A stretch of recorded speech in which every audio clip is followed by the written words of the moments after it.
Indépendant, j'avais mis devant toi la vie et la mort, et tu as choisi de vivre une vie séparée de moi. Et quoi? Pardon? On est où là? Excusez-moi, mais on est où là? C'est quoi cette histoire là? Ça existe pas tout ça, c'est un rêve ou quoi là? Je suis où là? Je t'avais envoyé des personnes te parler de Jésus, mais à cause de ton endurcissement de cœur et ton refus de changer, tu as persisté dans la mauvaise voie. Attendez, quelle mauvaise voie là? Quelle mauvaise voie? Attendez, j'ai fait plein de bonnes choses dans ma vie. Moi, j'ai construit des orphelinats, j'ai aidé plein de gens autour de moi, j'ai adopté des enfants, j'ai jamais tué personne, moi. Mais qu'en est-il de ces bonnes œuvres? On m'a dit que vous étiez miséricordieux. Indépendant tenta de se justifier en relatant ses bonnes œuvres sur terre. Cependant, c'est par la grâce que nous sommes sauvés par le moyen de la foi. Ce n'est point par les œuvres, afin que personne ne se glorifie. La sentence était irrévocable pour lui. Écoutez-moi, personne m'a dit que j'allais aller en enfer si je n'acceptais pas Jésus, si je ne croyais pas en Jésus. Personne me l'a dit, ça. Non. Je ne savais pas ce qui allait se passer. Laissez-moi me justifier au moins. Laissez-moi me justifier, je veux pas aller en enfer. Écoutez-moi! Ah! Hervé est mort d'insolation. Une après-midi de forte chaleur sur son lieu de travail. Quelques jours avant son décès, un jeune passant l'a évangélisé en lui remettant une carte oserjésus.com. Il ne réalisait pas, mais le fait d'avoir cru au Seigneur Jésus dans son cœur et de l'avoir confessé de sa bouche lui vaudra de passer le reste de sa vie dans le paradis de Dieu. On l'appellera Dernière Minute. C'est donc le regard dubitatif que Dernière Minute se présenta devant le trône. Dernière minute. Je t'avais appelé à faire de grandes choses durant ta mission terrestre. Mais je connais rien à tout ça, moi. J'ai croisé ce jeune dans la rue, il y a quelques semaines, qui m'a parlé de Jésus, qui m'a dit que Jésus est mort par amour pour moi, de mon identité en Christ. Et naturellement, j'ai cru à cette parole. Aujourd'hui, je suis là, mais je vous assure que si on m'avait dit ça plus tôt, j'aurais gagné énormément de temps dans ma vie. J'aurais accompli les plans qui étaient prévus pour moi.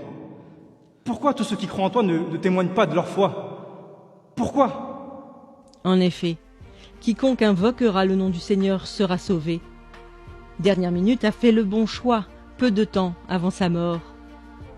En répondant à cet appel au cours de sa vie, son âme sera dans le repos pour l'éternité. Mais chacun recevra sa propre récompense, selon son propre travail. Voilà pourquoi les portes du paradis lui seront ouvertes, mais aucune récompense ne lui sera accordée. Éléonore est morte sur un lit d'hôpital lors d'une opération. Durant sa vie, elle a accepté Jésus et elle était zélée pour le Seigneur. Elle avait un titre important au sein de l'Église. Elle prêchait la parole constamment. Cependant, elle avait une relation adultère cachée avec un jeune frère de son Église. Elle a cru que le fait d'être utilisée par Dieu lui permettrait d'obtenir son passeport pour l'éternité. On l'appellera Double Vie. Double vie. Tu avais pourtant bien commencé la course. Pourquoi ton cœur s'est-il éloigné de moi? Mais Père, comment ça mon cœur s'est éloigné de toi?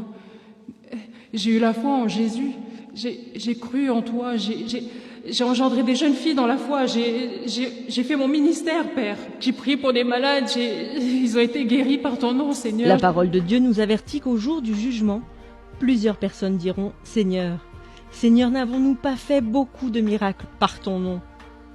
Alors Dieu leur dira ouvertement « Je ne vous ai jamais connu. Retirez-vous de moi, vous qui commettez l'iniquité. » Le châtiment de double vie sera plus dur que celui d'indépendant, selon ce que Jacques avait annoncé. Qu'il n'y ait pas parmi vous un grand nombre de personnes qui se mettent à enseigner, car ceux-là seront jugés plus sévèrement. Mais Père, je suis ta fille. Je veux pas aller en enfer. Non, s'il te plaît, va. Brigitte a été emportée par la mort dans son sommeil au crépuscule de ses vieux jours. Pendant toute sa vie, Elle s'est efforcée à être trouvée bon et fidèle serviteur avant d'affronter ce moment ô combien décisif. Malgré les épreuves et les déceptions qu'elle a vécues, elle a gardé son cœur de l'amertume et a persévéré dans l'action de grâce en toutes circonstances. Sans avoir de titre dans son église, elle témoignait régulièrement de Christ et prenait soin des âmes. Le juste juge la qualifiera de « cœur fidèle ». Cœur fidèle, Oui, Père, avance mon enfant. j'ai attendu ce moment toute ma vie. Ai-je manifesté les fruits que tu attendais? Ai-je été trouvé bon et fidèle? Si ce n'est pas le cas, je te demande sincèrement pardon. Selon qu'il est écrit, vous obtiendrez le salut de vos âmes au prix de votre foi. Cœur fidèle rejoindra le Père. Cependant, elle fut surprise de voir que Dieu l'avait appelée à mettre en place une multitude de choses comme une fondation pour les femmes veuves de son pays. Merci, Seigneur. Merci, Seigneur. Merci. Ces histoires nous exposent à ce à quoi nous serons confrontés. Indépendant est peut-être tout simplement votre collègue ou votre voisin, à qui vous n'avez jamais parlé de Jésus. Il sera jeté dans le feu éternel qui a été préparé pour le diable et ses anges pour l'éternité. En réalité, par votre obéissance à l'évangélisation, un de vous aurait pu lui éviter cette fin tragique. Bien qu'étant sauvé, Dernière Minute versera tout de même des larmes de regret. N'ayant pratiqué aucune bonne œuvre que le Seigneur avait préparée pour lui, il n'obtient aucune récompense, mais sera sauvé comme au travers du feu. Beaucoup de croyants n'allant qu'à l'église le dimanche et n'œuvrant pas dans le ministère verseront des larmes ce jour-là. Malgré son service pour Dieu, Double Vie passera l'éternité dans les flammes de l'enfer, car on demandera beaucoup à celui qui a beaucoup reçu. Si vous aussi vous vivez dans le péché, bien qu'étant en Christ, confessez-vous aujourd'hui, car nul ne sait ni le jour ni l'heure, mais le Maître arrive.